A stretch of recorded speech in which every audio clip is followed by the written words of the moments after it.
This is Dallas, a towering tribute to man's ability to raise beam on beam and stone on stone. From this distance, you don't see the 750,000 people who call this city their home. You don't see the 3,000 new residents moving into the area every month. But move in a little closer and you will. You will see a city reaching for 1 million population, a city with a complex network of lifelines, a city with a staggering traffic load. Dynamic growth brings people and growing payrolls. As business grows, population grows, and the snowball keeps rolling until there appears to be no limit to the area's potential. But there is a limit, and it's already pinching. The problem of traffic, a problem of Dallas progress. The movement of traffic to and from the heart of Dallas becomes a more pressing problem day by day. In the long lines of inbound and outbound cars and trucks, you can measure the city's heartbeat.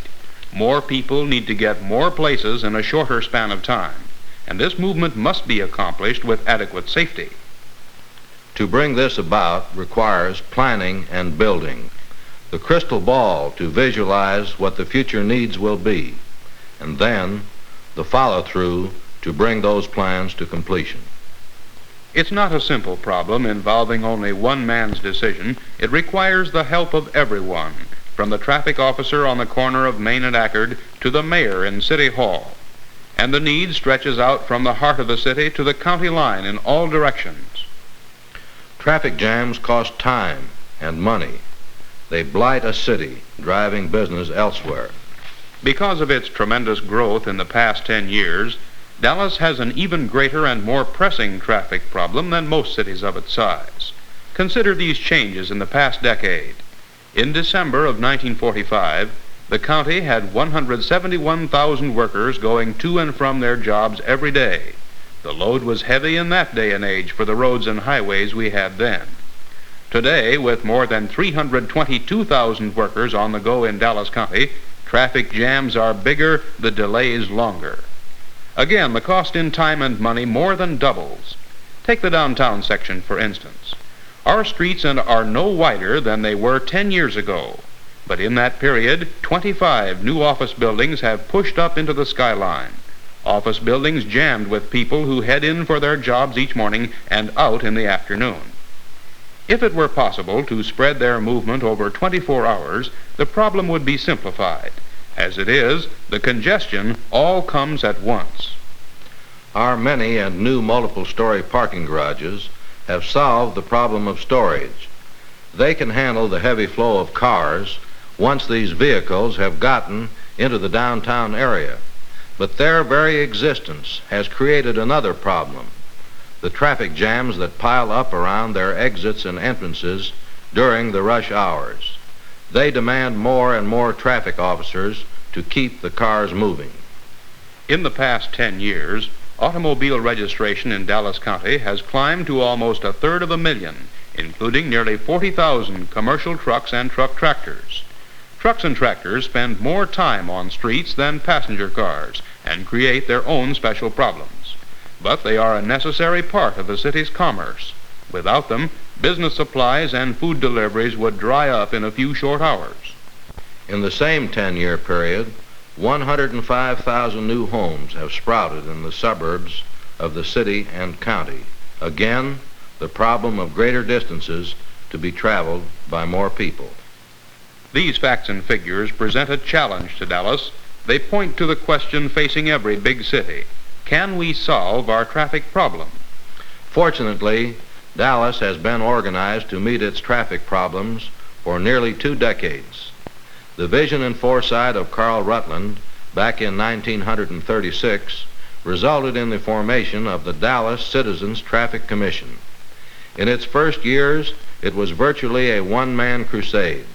In the past 2 years, under the leadership of L.H. Howdy Rideout, The Traffic Commission has been broadened to include men and women from every civic group in Dallas County. They have a single purpose: to recommend ways of improving traffic movement and safety. Like any major difficulty, traffic must be analyzed in its separate parts before the whole problem can be solved. To do this, the Dallas Traffic Commission considers each problem in the light of three basic concepts: education, engineering, and enforcement, the three E's of the city's lifelines. Education, engineering, enforcement. The actual job of traffic law enforcement is in the hands of our city police, county sheriff's deputies, and state highway patrolmen.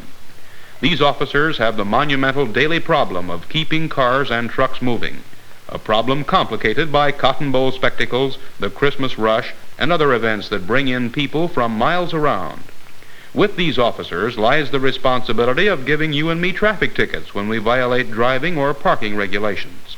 They are the enforcement arm that bears down on the speeders, curbing the fast drivers' impatience and thoughtlessness, reminding them all that they have the same rights, privileges, and responsibilities.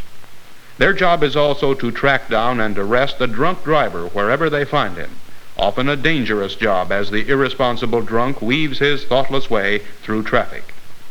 But if safety is to mean anything, if expressways are to serve their purpose, those who violate the laws must be arrested and convicted so that the law-abiding can drive in safety.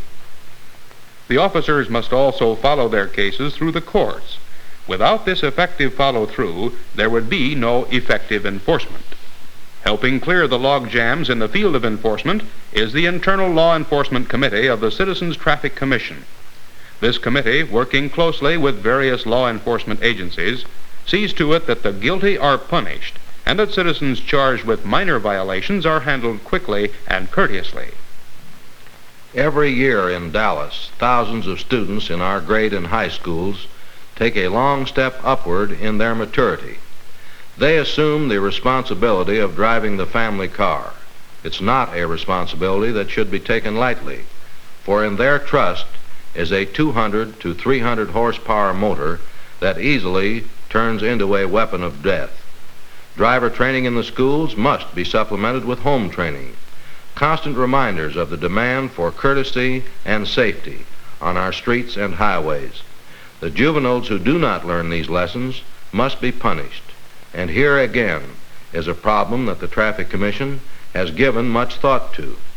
Through the Commission, Dallas has set up special courts for the handling of juvenile traffic cases, courts operated by the teenagers themselves. The Juvenile Driver's License Committee meets every week and spends hours with special cases. Their purpose is to see that the driving permits are handled fairly. An advisory function, it's true, but one that saves uncounted hours of time for officials who have the responsibility of screening applicants. The Traffic Commission has done much to relieve problems in and around schools. Driver training equipment and courses have been added.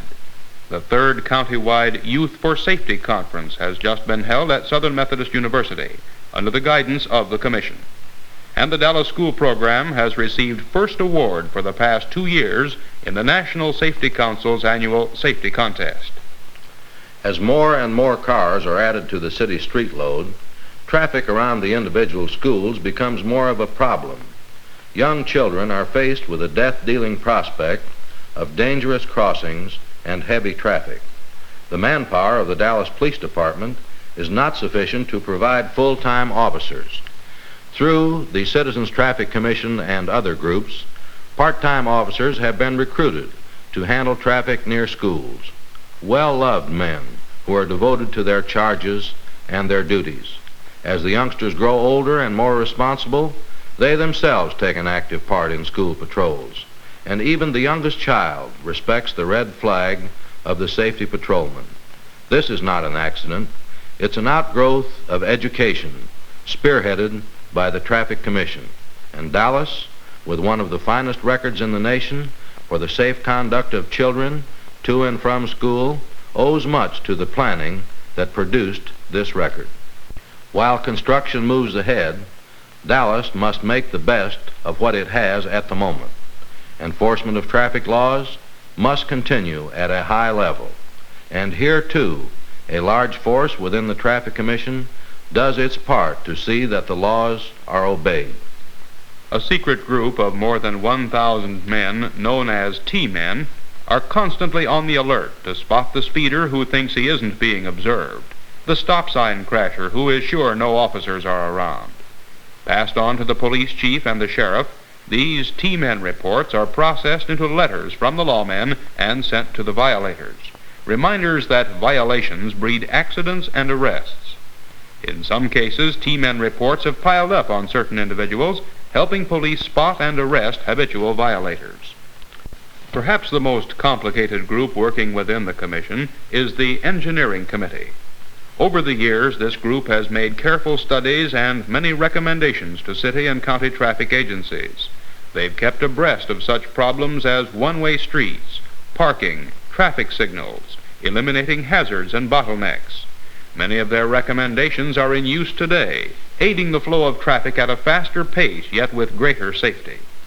The newly completed traffic interchange and railroad overpass at Hines Boulevard and Oak Lawn is a prime example of their years of study and recommendations.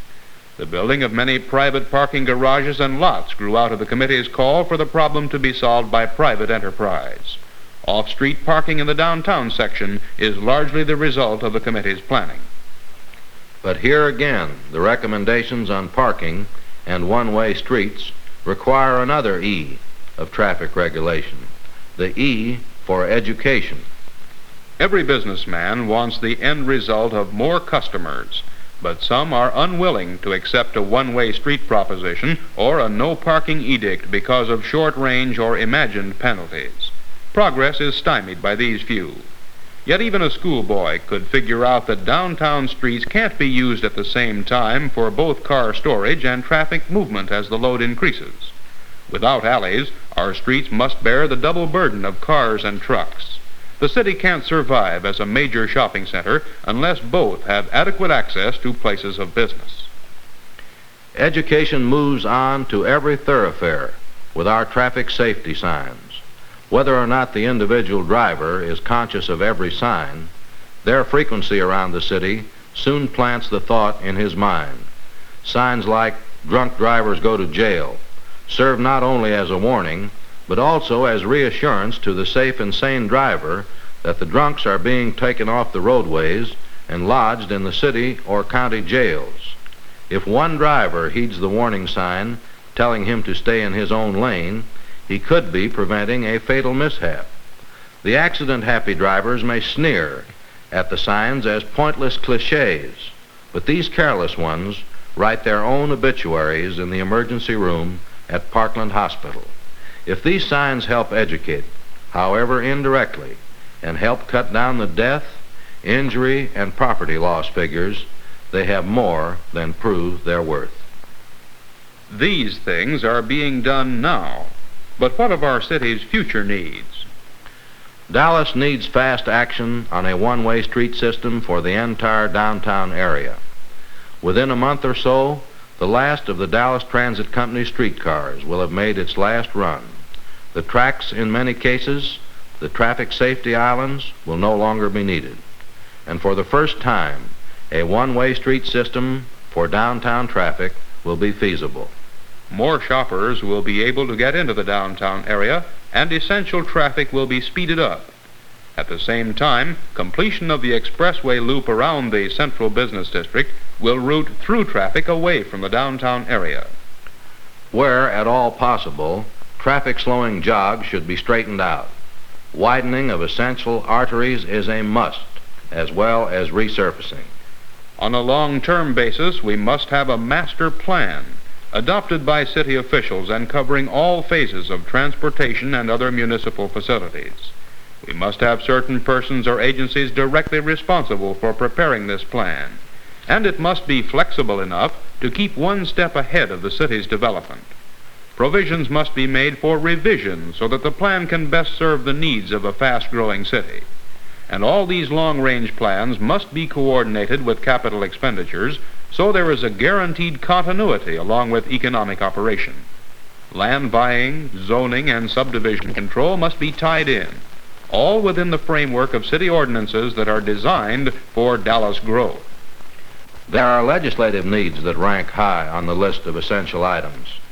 City and county traffic law enforcement should be on the same basis.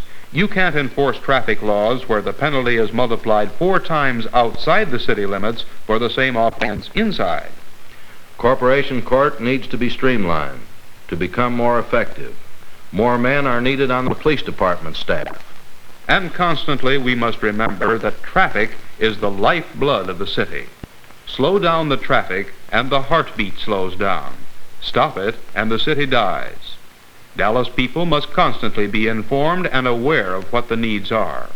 Every problem must be measured and met in terms of the 3 E's: enforcement, engineering, education.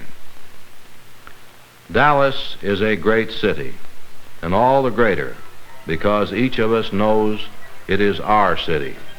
It will continue to be as great as our vision makes it and our children after us. But greatness is not a static thing. It must be dynamic. Our job, the whole city's job, is to keep the lifelines open and free-flowing. It can be done. It must be done.